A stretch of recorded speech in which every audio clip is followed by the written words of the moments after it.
Alors déjà, une première question. Est-ce qu'il faut faire de la publicité sur les réseaux sociaux? Et comment ça se présente?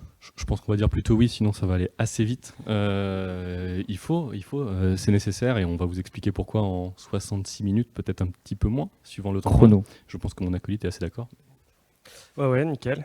C'est vrai que c'est important aujourd'hui. C'est l'objet de cette présentation. Aujourd'hui, c'est assez difficile de s'en passer, effectivement. Ça, c'était en 30 secondes. Maintenant, on va vous le faire en plus long.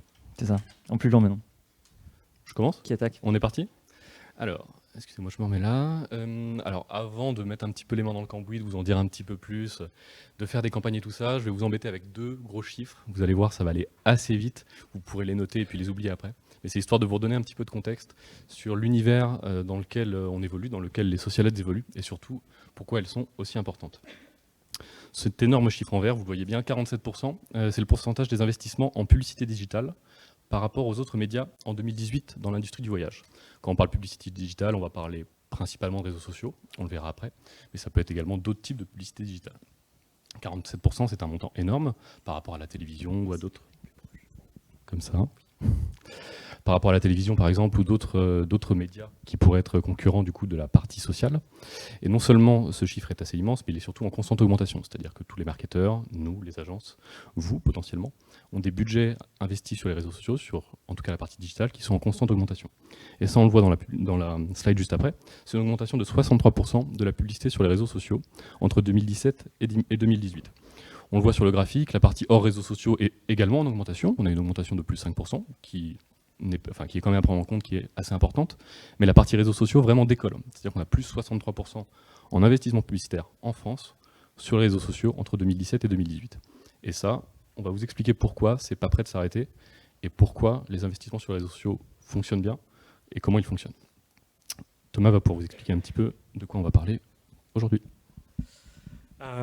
Bonjour à tous. Donc oui, aujourd'hui, on va avoir à peu près 1 heure pour vous présenter les outils publicitaires Facebook, Instagram, savoir paramétrer des campagnes social ads et suivre et mesurer les performances. On va s'y mettre maintenant du coup, parce que c'est un programme assez chargé. Pour répondre à cette question, est-il important aujourd'hui de faire des social ads ? Il est surtout aujourd'hui important de se poser la question, est-ce que les réseaux sociaux sont au centre de ma stratégie digitale ? Et on s'aperçoit que c'est le cas, que c'est de plus en plus le cas. Pourquoi ? Parce que les réseaux sociaux, en fait, sont des outils formidables pour collecter les données, mais pour agréger les données aussi. Aujourd'hui, les réseaux sociaux, ce ne sont pas des plateformes qui vivent de façon autonome.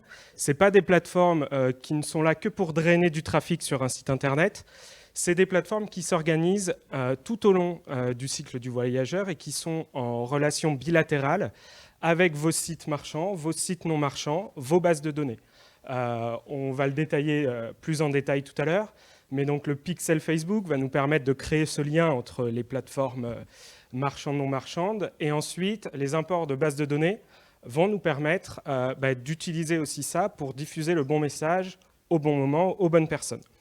Les réseaux sociaux aujourd'hui aussi, ce qui permettent dans le secteur touristique, c'est de suivre le cycle du voyageur de A à Z, de lui permettre de rêver à travers des vidéos, des publications, parfois généralistes, parfois précises, puis de planifier. Lorsqu'il planifie, on va la rediriger vers des sites internet, des articles qui sont un petit peu plus consistants. On va faire des stories qui montrent une histoire particulière. Ils vont nous permettre aussi, grâce au pixel Facebook notamment, d'aller dans la phase de réservation et puis profiter, partager. Bien sûr, là, c'est une fois qu'on est sur le territoire, on aime partager ce qu'on vit avec nos amis, avec nos proches. Et bien sûr, les réseaux sociaux sont les plateformes privilégiées. Et on voit que par rapport aux autres outils de communication qu'on peut avoir à disposition, ce sont vraiment les seuls qui s'inscrivent tout au long de ce cycle du voyageur. Du coup, ce cycle du voyageur aussi, la première chose qu'on va avoir à se demander lorsqu'on crée une campagne publicitaire, est-ce que dans la salle, il y a des gens qui ont déjà créé des campagnes publicitaires? Si vous pouvez lever la main. Donc quasiment tout le monde. C'est plutôt pas mal. Qui utilisent fréquemment les outils pro Facebook, c'est-à-dire le gestionnaire de publicité, Business Manager? Ok, bon, c'est cool. Du coup, voilà, c'est quelque chose qui vous est demandé en premier lorsque vous créez votre campagne. L'objectif. Aujourd'hui, Facebook permet d'avoir plusieurs objectifs, trafic, réaction, génération de prospects, téléchargement d'applications, conversion. Et ça, en fait, ce sont des objectifs qu'on va vouloir utiliser en fonction de la période dans laquelle se trouve le visiteur. Dans les phases de rêve, on va plus essayer de diffuser, d'augmenter la notoriété de la destination. Donc on va utiliser des objectifs de portée, on va utiliser des objectifs de vue de vidéo, d'interaction, parce qu'on va vouloir qualifier, on va revenir plus tard, ce visiteur. Et puis après, on va avoir des objectifs de plus en plus précis, de plus en plus axés sur la conversion pour l'inciter, et c'est le but final, à aller sur le territoire et à consommer les services et produits du territoire.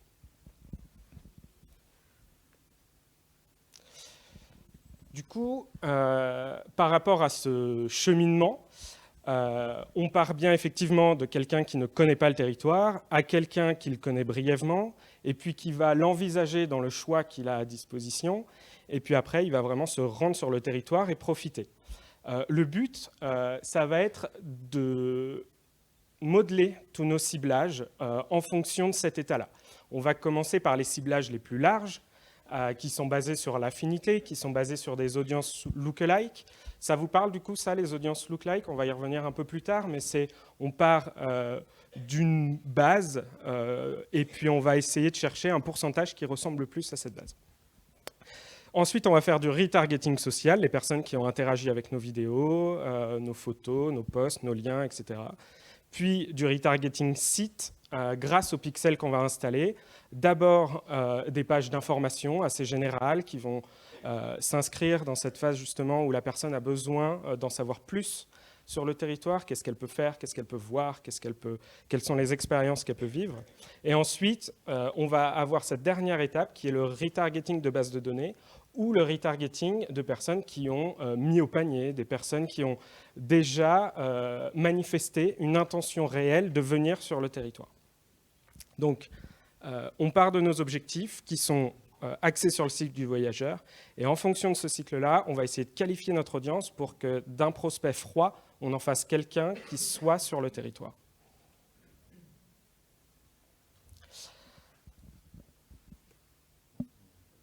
Hop là. Du coup, je vais vous parler du retargeting social. Donc là, c'est effectivement la première ou la seconde phase. La première phase de retargeting, c'est les personnes qui ont déjà été confrontées à un de nos messages sur les réseaux sociaux, mais ça va être la belle photo de votre territoire qui va fortement viraliser avec un message qui n'est pas forcément très profond, juste c'est beau chez nous, c'est intéressant chez nous. Mais cette personne-là, justement, on va vouloir la recibler avec des messages du type on a des itinéraires de VTT tout le long de notre territoire, ils font 200 km, il n'y a pas de voiture, c'est en pleine forêt, au bord de la mer, etc. Donc ce retargeting-là va nous permettre d'adresser des messages comme ça. Et sinon, on le voit lorsque, donc là c'est un post, je ne sais pas si vous arrivez à lire correctement, mais donc on est dans la période des premières neiges actuellement, et on veut réengager la communauté qu'on a touchée l'année dernière, parce que cette communauté aime le ski, cette communauté aime l'hiver à la montagne. Et donc on va décider de créer une audience de personnes qui ont interagi avec notre page Facebook, de 365 jours avant la date de création de l'audience jusqu'à 180, qui correspond à peu près à la saison hiver. Et on va comme ça pouvoir requalifier des prospects qui connaissent un peu le territoire et qui vont être intéressés par les messages qu'on va leur diffuser dans le futur. Là où le retargeting social va aussi être intéressant, c'est qu'il peut être utilisé sur une multitude de formats. C'est-à-dire, comme l'a montré Thomas, on peut l'avoir sur de la photo, de la vidéo, des formats plutôt basiques en tout cas, que l'on utilise tous et qui sont très bien, qui sont beaucoup diffusés sur les pages. Ça, on peut remonter très loin, on a du 365 jours pour avoir des choses un petit peu plus anciennes par exemple. Mais on peut l'utiliser aussi sur des formats un petit peu plus incitatifs, dans lesquels les utilisateurs passent un petit peu plus de temps, pour avoir potentiellement des prospects, en tout cas encore plus chauds ou encore plus qualifiés. Là, par exemple, c'est un exemple avec des instant expériences ou Canvas, suivant comment vous les appelez. Donc, ils sont déjà des expériences un petit peu à la manière d'une landing page qui viennent présenter une offre touristique sur lesquelles les utilisateurs vont déjà passer du temps, c'est-à-dire qu'on a une visibilité de la marque pendant peut-être 10, 15, 20, 25 secondes, des utilisateurs qui vont lire, qui vont regarder les photos, qui vont vraiment s'imprégner de la destination. Et une fois qu'ils ont vu ça, on peut les retoucher avec d'autres formats. C'est-à-dire qu'on va leur proposer un format plutôt de notoriété, plutôt général, plutôt découvrir la destination. Et une fois que ce format leur a été proposé, on retouche les personnes qui l'ont vu. On peut retoucher les utilisateurs qui l'ont ouvert, on peut retoucher les utilisateurs qui en sont sortis parce qu'ils sont allés voir un autre site, par exemple, ou quelque chose comme ça. Donc le retargeting social se fait sur de nombreuses potentielles publications en tout cas.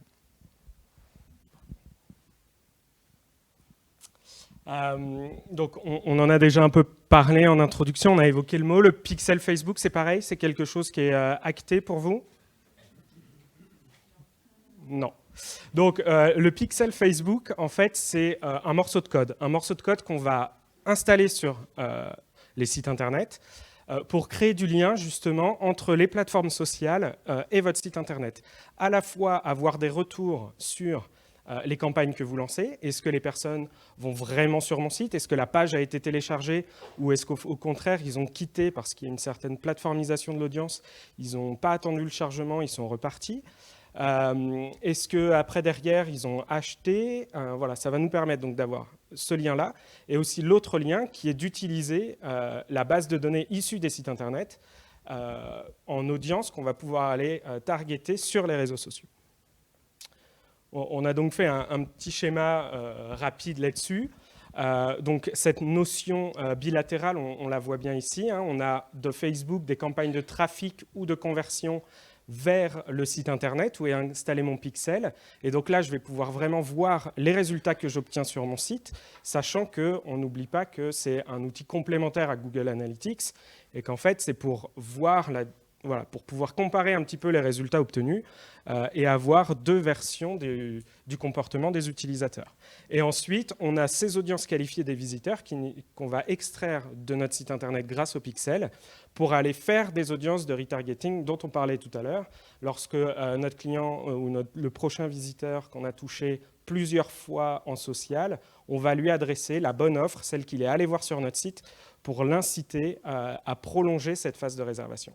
Et donc, on a le pixel de base qui est sur le site internet, et ensuite, on va avoir tout ce que Facebook appelle des événements personnalisés. Ça, les événements personnalisés, en fait, c'est de dire, moi, sur mon site, je veux m'adresser aux personnes qui ont uniquement vu du contenu VTT, parce que je veux pousser mon offre VTT. Eh ben, on va pouvoir faire un tracking sur toutes nos pages VTT, et ensuite en sortir une audience qu'on va pouvoir aller targeter sur Facebook. Ça peut aussi être des pages de réservation, ça peut être des boutons, call to action, des ajouts au panier. Bref, il y a une infinité d'événements personnalisés. Et ça, c'est à vous de les paramétrer en fonction des objectifs que vous serez fixés dans le développement de votre territoire.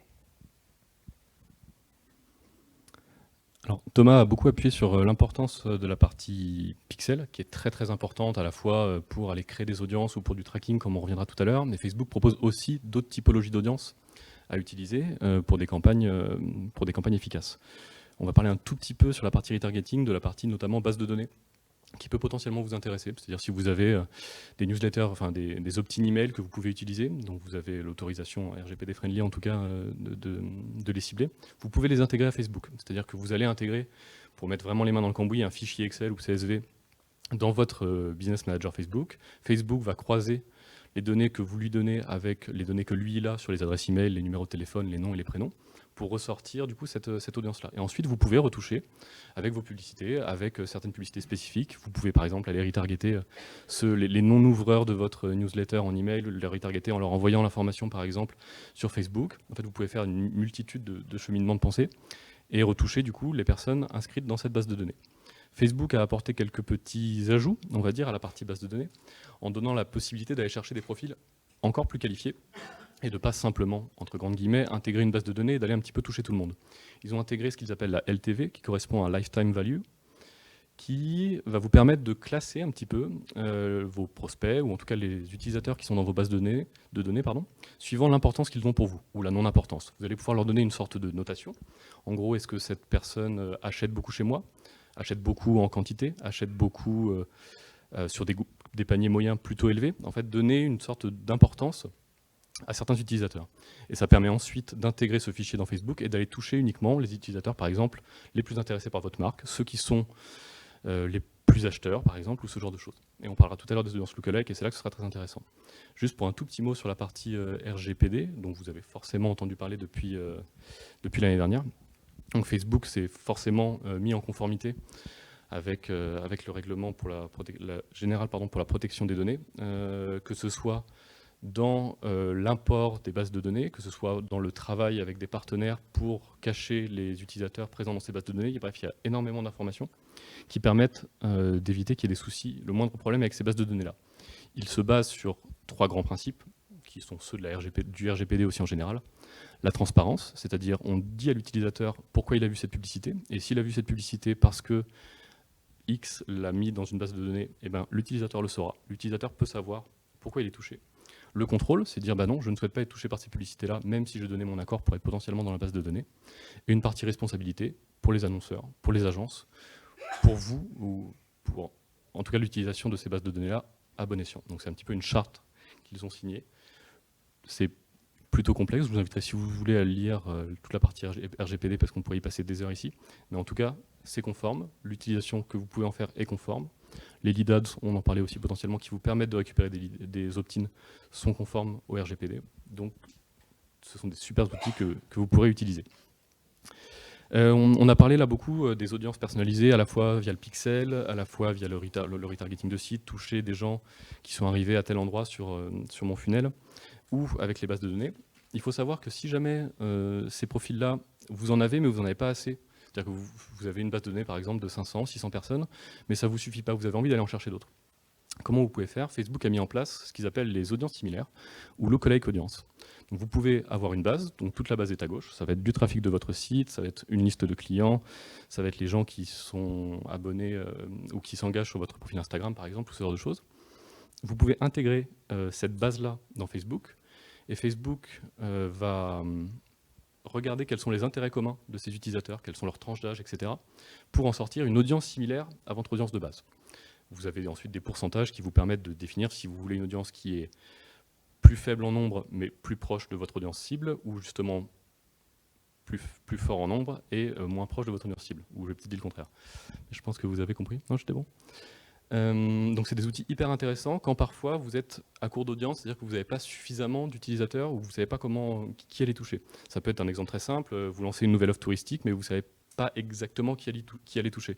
Vous pouvez, si cette offre touristique vous l'avez mis en avant sur votre site, prendre le pixel, les gens qui ont accédé à cette page sur mon site et un lookalike des gens qui ont accédé à cette page sur mon site. Vous allez avoir 300 000 personnes qui ressemblent à ceux ou qui ont a priori les mêmes centres d'intérêt que ceux qui sont allés voir la page de cette offre-là. Vous êtes en France, vous souhaitez vous ouvrir à un nouveau marché, vous avez une base de données email très qualifiée, vous intégrez cette base de données email très qualifiée, vous faites un lookalike audience de cette audience base de données sur l'Allemagne par exemple, si vous souhaitez vous implanter dans un nouveau pays, et vous allez pouvoir toucher du coup des profils qui sont similaires à ceux que vous aviez sur le marché français. Donc les audiences lookalike ou audiences similaires sont vraiment un très très grand atout de Facebook qui permet d'aller chercher des utilisateurs auxquels vous n'auriez pas forcément pensé, auxquels vous n'auriez pas forcément pensé à l'affinitaire et qui permettent vraiment d'étendre un petit peu le champ des possibles. Alors on a parlé pas mal de tout ce qui était ciblage, on va faire un petit laïus sur la partie placement. Alors, je pense que vous le savez, Instagram appartient à Facebook, donc on peut diffuser nos publicités Facebook, ou en tout cas à partir de Facebook sur Instagram. Mais c'est pas tout. En fait, quand vous décidez d'annoncer sur Facebook, vous annoncez en fait sur une multitude d'autres réseaux. Je ne sais pas si vous êtes un petit peu familier avec cette capture, mais en gros, tout ce qui est coché ici va correspondre à un placement pour ma publicité. C'est-à-dire que j'ai ma publication, j'ai mon canevas, j'ai ma vidéo par exemple, et quand je vais commencer à y dédier un budget, à réfléchir à mes cibles, il faut également que je réfléchisse à où est-ce que je la diffuse. Est-ce que je vais la diffuser dans mon fil? Est-ce que je vais la diffuser dans mes stories? Est-ce que je vais la diffuser sur Instagram ou pas? La question se pose, est-ce que mon audience est sur Instagram? À voir. Est-ce que je vais la diffuser sur Messenger, dans les stories Messenger? Est-ce que bientôt sur WhatsApp, potentiellement aussi? Est-ce que je vais la diffuser sur l'audience network? Enfin, il y a énormément de placements qui sont possibles à partir d'une même publicité. C'est-à-dire que vous travaillez un contenu, on reparlera tout à l'heure de la partie contenu, et vous le diffusez dans de multiples endroits. Après, ça veut dire réfléchir aussi à la manière de préparer le contenu, mais ça, on en parlera tout à l'heure. L'audience network, est-ce que vous êtes familier avec ce que c'est? Ou est-ce que j'en parle très rapidement? On va dire non. Comme ça, j'en parle très rapidement. L'audience network, en fait, ça va correspondre à des partenaires de Facebook sur lesquels vous allez pouvoir diffuser vos publicités. Donc votre publicité Facebook elle va être prise et elle va être diffusée sur un autre réseau, pas sur un autre réseau social, mais en tout cas sur un autre site. Ça peut être le Huffington Post, ça peut être Le Monde, ça peut être TripAdvisor, ça peut être dans du Candy Crush par exemple, ça peut être, enfin bref, il y a une multitude de réseaux partenaires à celui de Facebook. Donc, je commence à diffuser sur Facebook, mais potentiellement je peux diffuser ailleurs. Facebook de base va avoir tendance à vous proposer ce qu'on appelle les placements automatiques. C'est-à-dire qu'en gros, il coche tout, votre publicité elle sera diffusée partout de base. Est-ce que c'est une bonne idée, est-ce que c'est pas une bonne idée? C'est une question qu'on me pose souvent, j'imagine peut-être à toi aussi. J'aurais tendance à dire oui, j'aime bien faire confiance au côté automatique, j'aime bien faire confiance aux algorithmes de Facebook parce qu'ils sont généralement puissants et fonctionnent bien. Cependant, ça n'empêche pas d'avoir toujours un œil dessus parce que c'est pas dans 100% des cas que ça fonctionne bien. Donc oui à l'automatisation, mais oui à l'automatisation avec un œil dessus quand même, sinon c'est un petit peu le bordel. Là, deux exemples de placements publicitaires. Donc, alors, ce logo-là, qui ressemble à un petit scaphandre de cosmonaute, ou à autre chose d'ailleurs, je ne sais pas, ça correspond à Audience Network. Et vous avez ici, du coup, le coût par résultat. 1 $ par résultat, 3 $ par résultat, 5 $ par résultat, 7 $ par résultat. Quand vous êtes en placement automatique, ce que Facebook va faire, c'est qu'il va diffuser sur tous les placements. Et du coup, forcément, ce qu'il va faire, c'est qu'il va aller chercher les résultats les moins chers possibles pour vous. Donc en placement automatique, vous êtes normalement a priori moins cher. C'est-à-dire qu'il va faire ses résultats suivant votre budget. Ici, ici et ici. Ces résultats en haut, pour lui, sont trop chers. Donc il diffuse uniquement sur ce qui lui semble le plus intéressant. Là où si votre placement, vous l'avez plutôt fait à la main, c'est-à-dire que vous avez décoché certaines options, typiquement Instagram, ben Facebook, il va aller chercher les résultats qui sont les plus chers parce qu'il n'arrive pas à atteindre cette grille-là. Donc placement automatique, oui. Par contre, attention, parce qu'il y a parfois des résultats qui ne sont pas forcément toujours aussi intéressants que ceux que je peux vous montrer là. Donc, si vous n'avez pas le temps de vous en occuper, oui, ce sera très utile. Par contre, gardez toujours quand même un œil dessus. Alors, juste un tout petit laïus là-dessus, parce que je vous parlais d'audience network, de publicité diffusée ailleurs que sur Facebook et que sur Instagram. Et vous allez me dire, mais est-ce que quand je vais diffuser sur Candy Crush ou sur Tinder ou sur le Huffington Post, est-ce que je vais vraiment toucher les gens qui sont intéressés? Parce que moi, mon audience, en fait, elle lit pas le Huffington Post. Et bien là où c'est intéressant, c'est qu'en fait, la façon de fonctionner de Facebook, elle est basée sur la personne en fait. Et donc Facebook va voir que la personne qui a lu le Huffington Post est en fait liée à un profil Facebook, à un profil Instagram, et en fait cette personne est la même personne. Il ne va pas diffuser sur le Huffington Post pour diffuser sur le Huffington Post. Il va diffuser sur le Huffington Post si vos audiences y sont.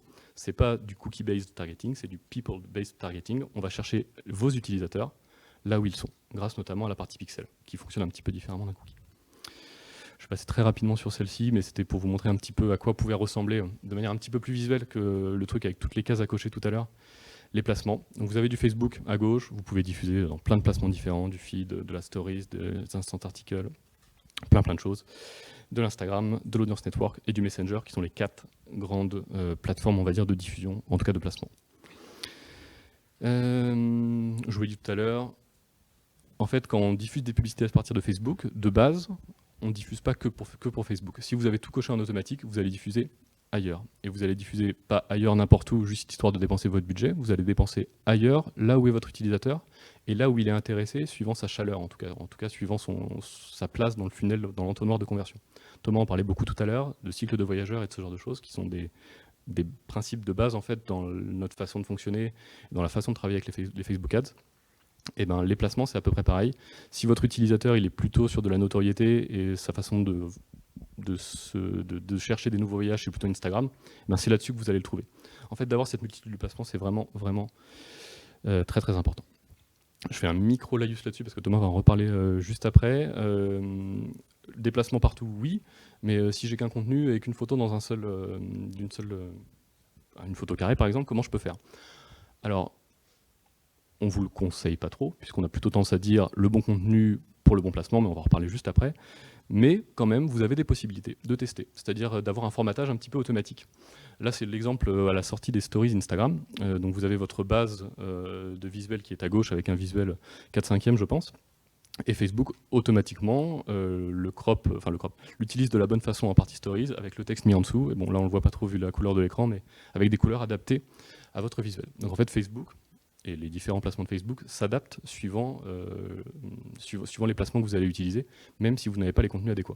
Mais par contre, on vous conseille carrément de plutôt mieux travailler les contenus et bien travailler les contenus. Ouais, donc là, donc je sais pas si vous avez vu, hein, mais on suit du coup la création d'une campagne, c'est-à-dire qu'on a parlé objectif et puis ensuite ensemble de publicité avec la définition des audiences, la définition des placements. Là, on est plus dans la dernière partie, la création publicitaire. Et effectivement, aujourd'hui, pour être efficace, pour être pertinent, il est important de passer sur l'hyper-personnalisation des messages et l'hyper-personnalisation des contenus suivant le placement que l'on a sélectionné. Le but, c'est de sortir de ce fil d'actualité, d'être impactant, de sortir de ce fil de story. Et du coup, Facebook a récemment permis de modifier l'ensemble des contenus en fonction des placements dans lesquels on allait être diffusé. Donc c'est une petite option qui se trouve en bas ici, sélectionner les placements à personnaliser. Donc on a l'aperçu de base avec tous nos placements qui sont indiqués ici. Et lorsqu'on sélectionne un placement à personnaliser, on va rentrer là-dedans. J'ai pris l'option Story. Il nous propose des templates de story et on va pouvoir du coup après mettre un titre, mettre un message principal et choisir voilà, une optimisation qui au niveau des couleurs, au niveau des emplacements de nos messages seront personnalisés dans chacun des placements qu'on permet. Donc voilà, ce soir, je ne sais pas si vous serez à la soirée, hein, mais donc We Like Travel aura son bar à cocktail et on aura un bar à mousse. Je pense que tester les deux, c'est plutôt pas mal. Attention par contre à demain. L'un sans l'autre, de toute façon, ça ne marchera pas. Forcément les deux.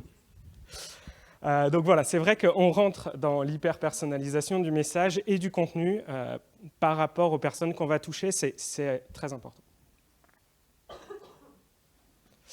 Hyper-personnalisation du message maintenant. On vous a parlé du cycle du voyageur, on vous a parlé des différents objectifs, des différents ciblages. Il pourrait être intéressant du coup de voir la différence de contenu et la différence de message qu'on va apporter aux utilisateurs. Ici, on a une situation où pour la destination Hautes-Pyrénées, on a envie de toucher les familles, de leur faire découvrir le paysage, le patrimoine. Et du coup, on va avoir une première phase de campagne où on a une vidéo qui se lance, très immersive, proche des sujets principaux, qui va relayer une expérience, pas un pêle-mêle de destination très publicitaire, mais quelque chose de très simple. Un pique-nique au bord d'un lac, pour une famille, voilà, il n'y a pas forcément de face caméra, il n'y a pas forcément de grande vue de drone très large, voilà, c'est quelque chose de simple sur laquelle les personnes peuvent facilement s'identifier, oui j'étais là, oui c'est vrai que le pique-nique du dimanche c'est super, etc. Et on a commencé dans cette phase de rêve à leur dire, voilà, cette expérience familiale, vous pouvez la vivre ici.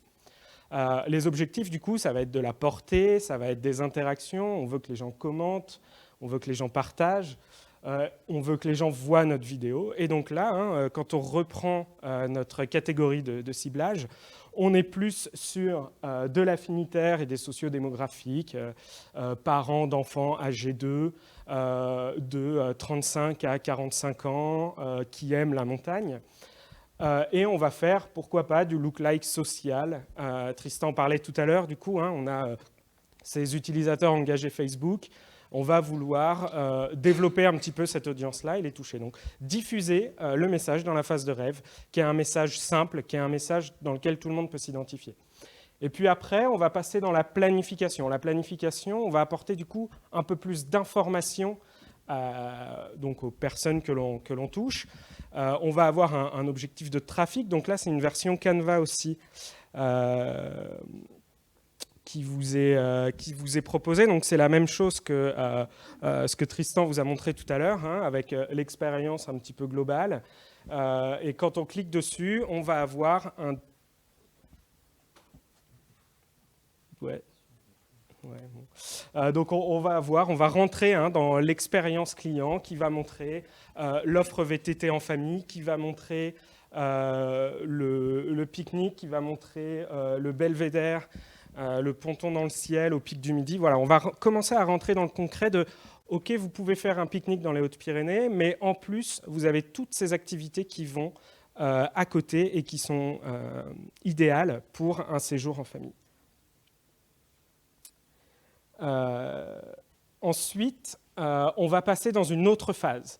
La phase là où on veut vraiment déclencher l'achat. La phase où on va cibler des personnes qui non seulement connaissent très très bien notre territoire, mais qui connaissent aussi nos offres, qui savent ce qu'on a à proposer, qui savent ce que l'on vend. On a donc ici des objectifs qui sont plus axés sur la conversion, qui sont plus axés sur le trafic vers cette boutique. Et on va uniquement utiliser des ciblages de retargeting, c'est-à-dire le fameux pixel, les fameuses conversions personnalisées. C'est ce qui a été fait ici. Donc, NP est une société qui commercialise des forfaits dans les Pyrénées. Du coup, on a ici, voilà, avec la neige qui arrive, profiter d'un séjour à Cauterets à prix exceptionnel, bon resto, etc. Donc, il faut inverser les deux textes. Et donc là, la conversion personnalisée, ça va être toutes les personnes qui ont été sur le site NP, qui ont été sur des pages relevant de la station Cauterets. Donc, voilà, avoir cette hyper-personnalisation du message, c'est encore important parce qu'aujourd'hui, on aurait diffuser à ce moment-là une offre qui n'aurait pas correspondu aux attentes très très précises des utilisateurs n'aurait pas permis d'avoir une conversion maximale. Et ici, du coup, on a un autre type de retargeting que l'on peut faire grâce au pixel. Ça va être tous les ajouts au panier, les vues de page de l'offre. Hein. Donc ici, on a une offre pour 4 nuits, 5 jours de ski. On va uniquement cibler les personnes qui ont déjà entendu parler de cette offre, qui sont déjà allées sur la page de cette offre ou qui ont mis au panier cette offre-là. Au niveau des messages aussi à diffuser, ce qui est important, c'est d'avoir une certaine proximité avec l'audience parce qu'elle nous connaît bien, on la connaît bien, on est sur les réseaux sociaux, hein, on peut se permettre justement ce côté échange, interaction significative, générer des discussions et mettre en avant aussi non pas seulement un prix et quelque chose qui va en face, mais des avantages vraiment précis. Ici, de mettre en avant le fait que ce prix-là, c'était comme si la personne skiait gratuitement avec un hébergement à 37 € la nuit. En social, en fait, ça va plus parler que 5 jours plus 4 nuits égale 150 €. Parce que là, il y a un calcul mathématique à faire et on ne peut pas forcément se rendre compte de l'importance de la réduction qui a été faite. Donc, de trouver des images, en fait, qui vont tout de suite parler à l'utilisateur pour l'inciter à acheter ce qu'on a à proposer. Et donc, on ne l'avait pas forcément mis en avant, on va revenir dessus peut-être au niveau des images. Ici, on est, donc ce sont des vidéos qui ne sont pas lancées, mais on est sur des wordings en fait, qui ne sont pas précis comme ce que je viens de vous décrire. On est sur le simple après-midi au lac de Gaume en famille. Voilà, on n'est pas dans du concret, on est dans un message assez généraliste parce qu'on s'adresse à une cible pour la première fois. Et plus on va aller dans ce tunnel-là, plus notre wording, plus notre approche va être précise dans ce qu'on a à leur diffuser. Il y a pas mal de double clics, ouais, donc voilà, comme ça par exemple. Hop. Donc ça, c'était la phase intermédiaire hein, entre les deux phases dont je viens de parler, la phase de rêve, planification et la phase de conversion. On a cette phase importante qui est de diffuser de l'information précise aux personnes qui connaissent tout juste le territoire. On peut faire ça avec du lien image, donc toujours pareil, là on est sur une cible pour une station espagnole géolocalisée sur Toulouse, et on vient vraiment leur parler derrière, on s'adresse aux Toulousains, et on va faire toujours plus dans l'hyper-personnalisation du message qu'on a à donner. On peut aussi utiliser du coup des carousels qui vont mettre en avant plusieurs expériences, plusieurs lieux à visiter. Voilà, dans cette phase où on commence à personnaliser les messages et on va donner plus d'informations. Pour finir, du coup, sur la conversion ici. On vous a mis une petite slide de récapitulatif. L'idée était surtout de vous montrer, et c'est ce qu'on a essayé de faire au moins sur cette première 40 minutes, on va dire, qu'il y avait énormément d'outils intégrés à Facebook et consorts, que ce soit sur les contenus, que ce soit sur la façon de parler, que ce soit sur les ciblages, les placements. Et là encore, on n'a pas tout mis. En fait, il y en a énormément. Il y a énormément de choses à faire. Il y a énormément de choses qui peuvent être adaptées, qui même doivent être adaptées à vous, votre façon de parler, à la façon qu'ont les utilisateurs à qui vous parlez, justement interagir avec votre marque. Il y a énormément de choses à faire et vous ne communiquerez pas sur Facebook comme communique votre concurrent ou comme communique votre voisin. En fait, il y aura toujours des façons de communiquer différemment. On a surtout parlé là de avant, donc comment faire mes publicités, comment les créer, comment les mettre en place. On va parler un tout petit peu de après, comment je sais qu'elles ont fonctionné ou qu'elles n'ont pas fonctionné. Oui.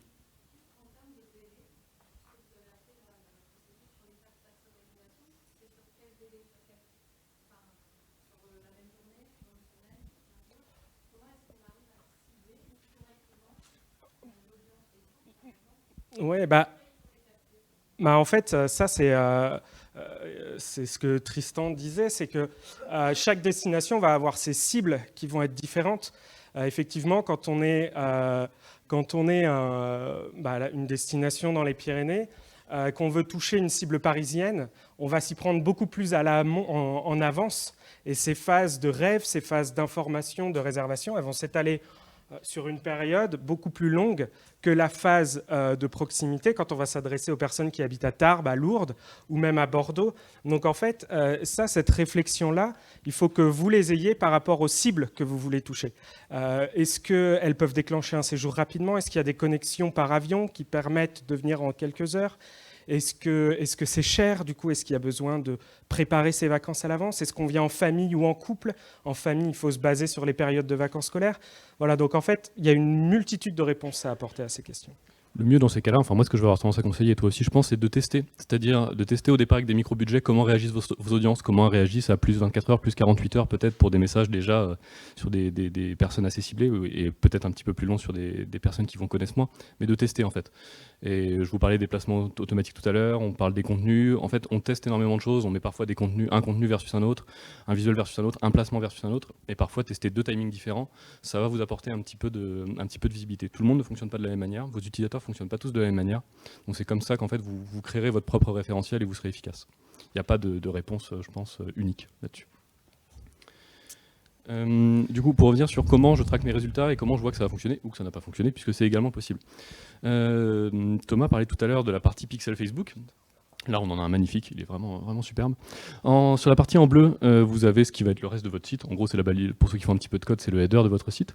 Sur la partie rouge, vous allez avoir ce qu'on appelle le pixel de base. Le pixel de base, c'est quoi? C'est ce qui va vous permettre de faire des audiences que vous allez ensuite pouvoir retoucher. C'est ce dont on parle depuis tout à l'heure.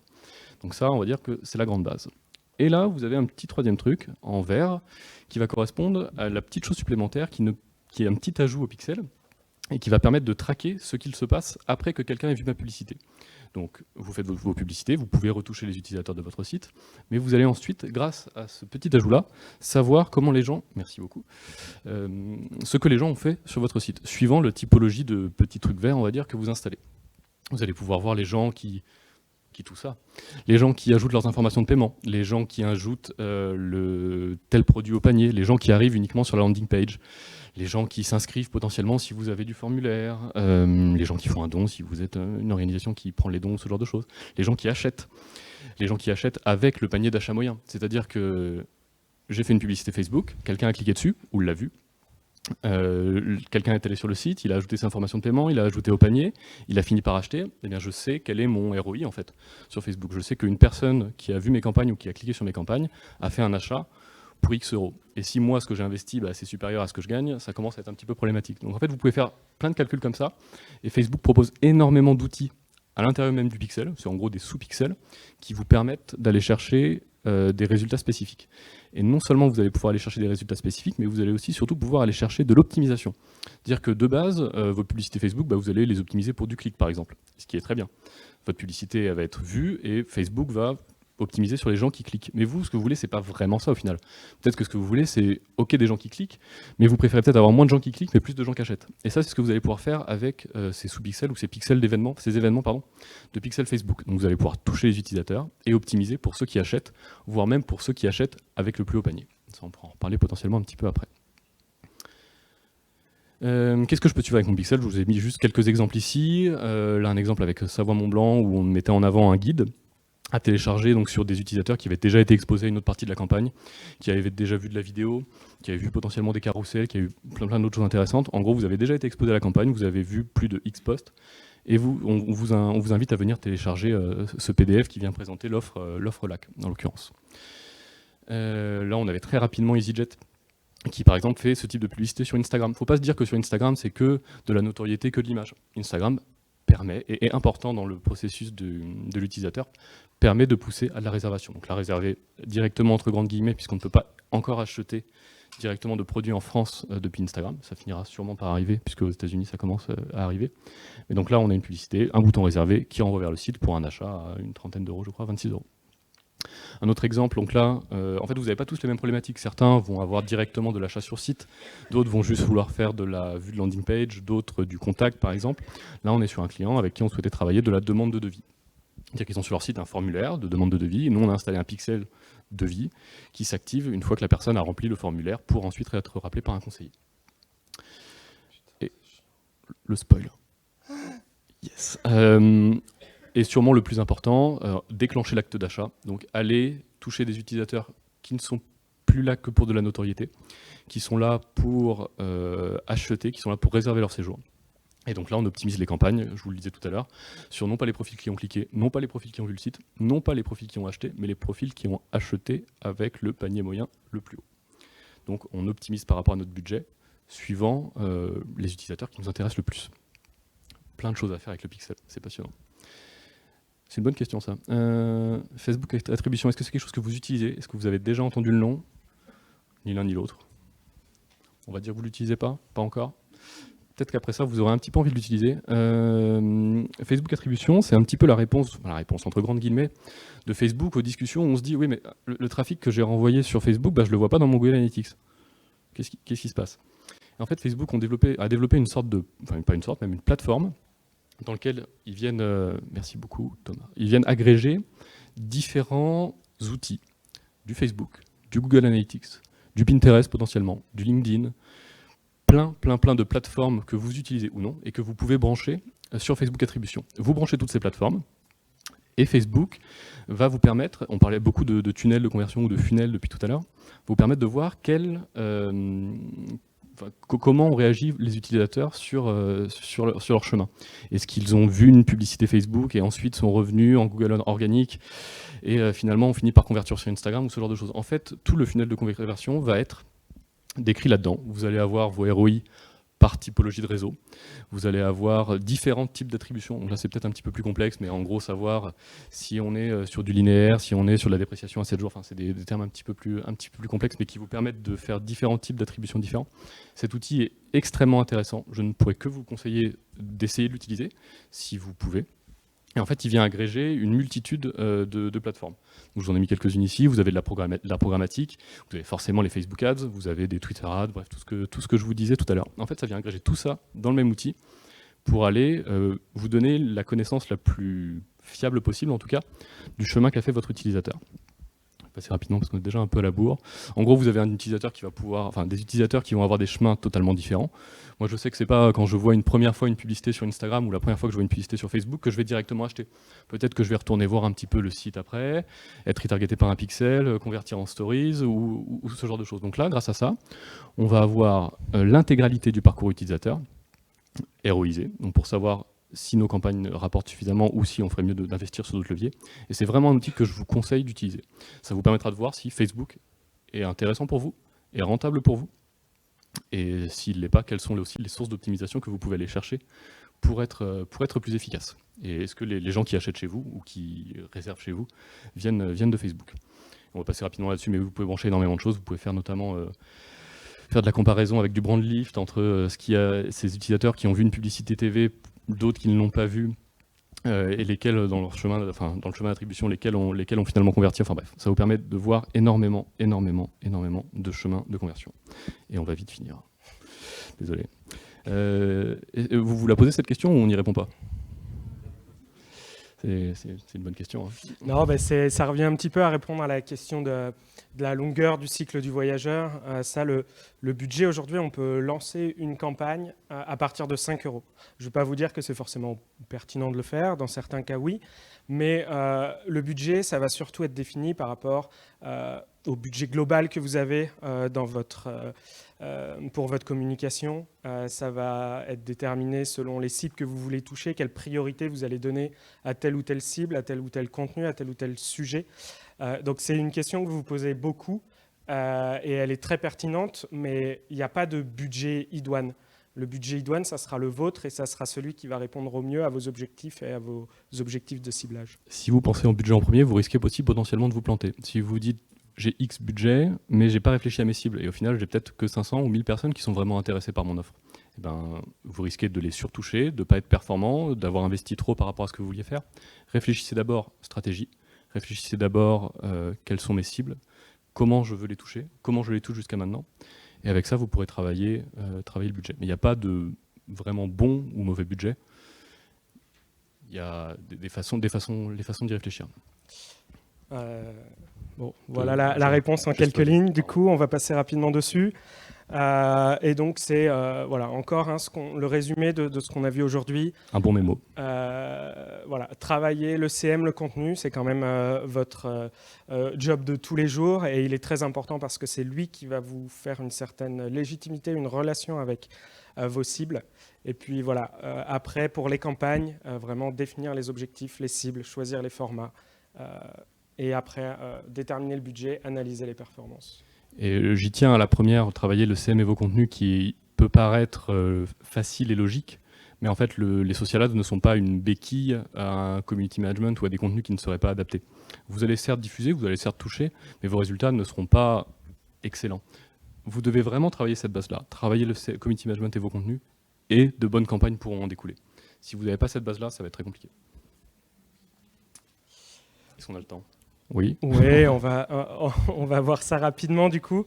Donc on va créer une campagne ensemble par rapport à tout ce qu'on vous a dit aujourd'hui. Alors ça fait beaucoup en 1 heure. Juste, je te coupe 30 secondes. Avant ça, est-ce qu'il y a des questions tout simplement qu'on pourrait prendre, ouais. Et comme ça, tu peux lancer le Facebook Manager.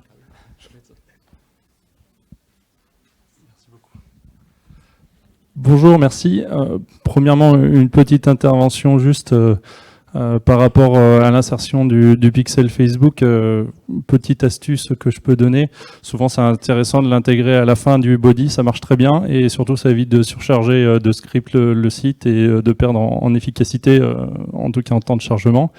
Deuxièmement, une question assez récurrente, je fais beaucoup de formations sur cette partie paid en tant que consultant pour les DMO et j'ai une question récurrente qui vient souvent sur cet aspect un petit peu éthique d'utiliser toutes ces plateformes et toutes ces données parce que même quand on a des marketeurs qui sont en formation et qu'on rentre un petit peu sur ce sujet de la data et qu'on leur présente un petit peu les insights Facebook, tout l'aspect aussi de Google, on a une question de fond qui se pose. Alors on sait qu'on a ce respect de la conformité de la RGPD et puis toute cette logique-là, mais il est toujours possible de faire des campagnes à la Cambridge Analytica sur Facebook. C'est finalement question de fond, est-ce que on est éthique quand on fait de la campagne en paid ? En fait, le problème de l'éthique, effectivement, c'est pas pour rien qu'aujourd'hui la législation est en train de se durcir vis-à-vis de cette collecte de data. Le problème de Cambridge Analytica, c'est que ce sont des données qui appartenaient à Facebook, du coup, qui appartenaient aux utilisateurs de Facebook et qui ont été utilisées ailleurs pour lancer des campagnes. Ce qu'il faut plus se dire, c'est qu'avec ou sans data, il y aura quand même de la publicité.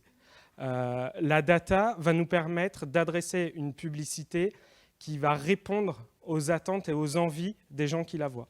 Donc la question de l'éthique, en fait, c'est de savoir si Facebook devrait être sans publicité.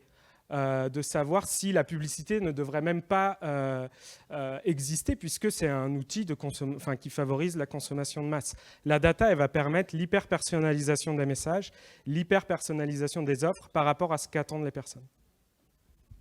Je suis très d'accord. Non, je suis très d'accord. Même sur la première partie, où au final, un Cambridge Analytica ne pourrait pas se reproduire aujourd'hui comme il s'est produit il y a quelque temps. Il y a sûrement des choses qui sont trop pour certains. Après, la question de l'éthique, elle est aussi assez personnelle, ou en tout cas, la façon dont les gens vont travailler avec. On pourrait faire des choses qui sont non éthiques. En tout cas, on pourrait...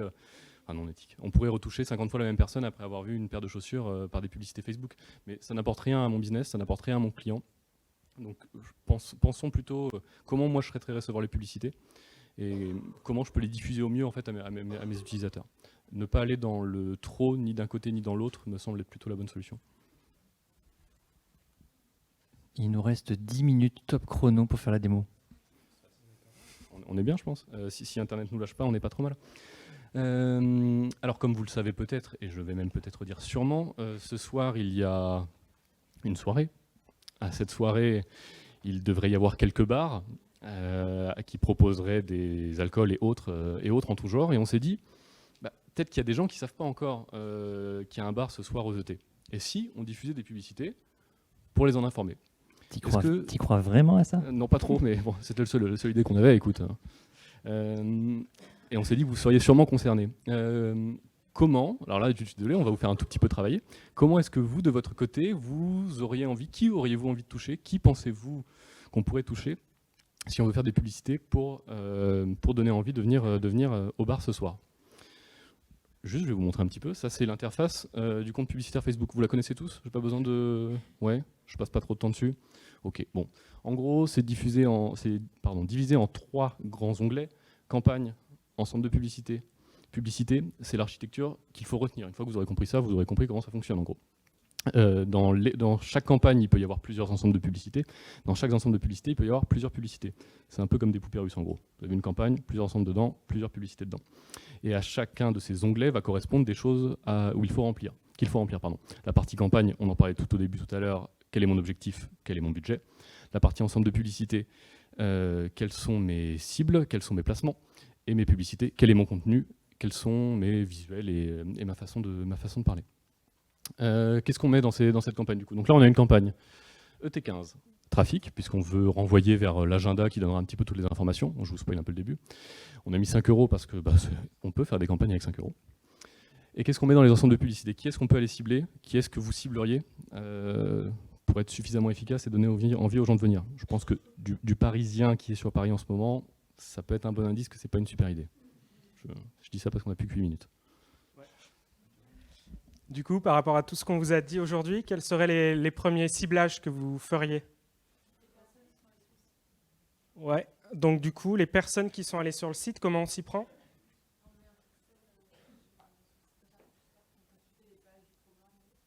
Tout à fait. Donc c'est sans doute l'audience la plus intéressante. On a installé notre pixel sur le site internet des ET. On va dans les créations d'audience. On va créer ensuite une audience personnalisée sur la base de ce pixel. Et ça va nous sortir du coup un certain nombre de personnes qui ont visité le site. On va l'importer dans Facebook, qui va nous sortir une base de données de 1500 personnes, hein, puisque ça faisait partie des propositions qu'on avait faites, à laquelle on avait pensé. Donc voilà, effectivement, le pixel Facebook, c'est la première réponse à donner. Est-ce que vous en voyez d'autres?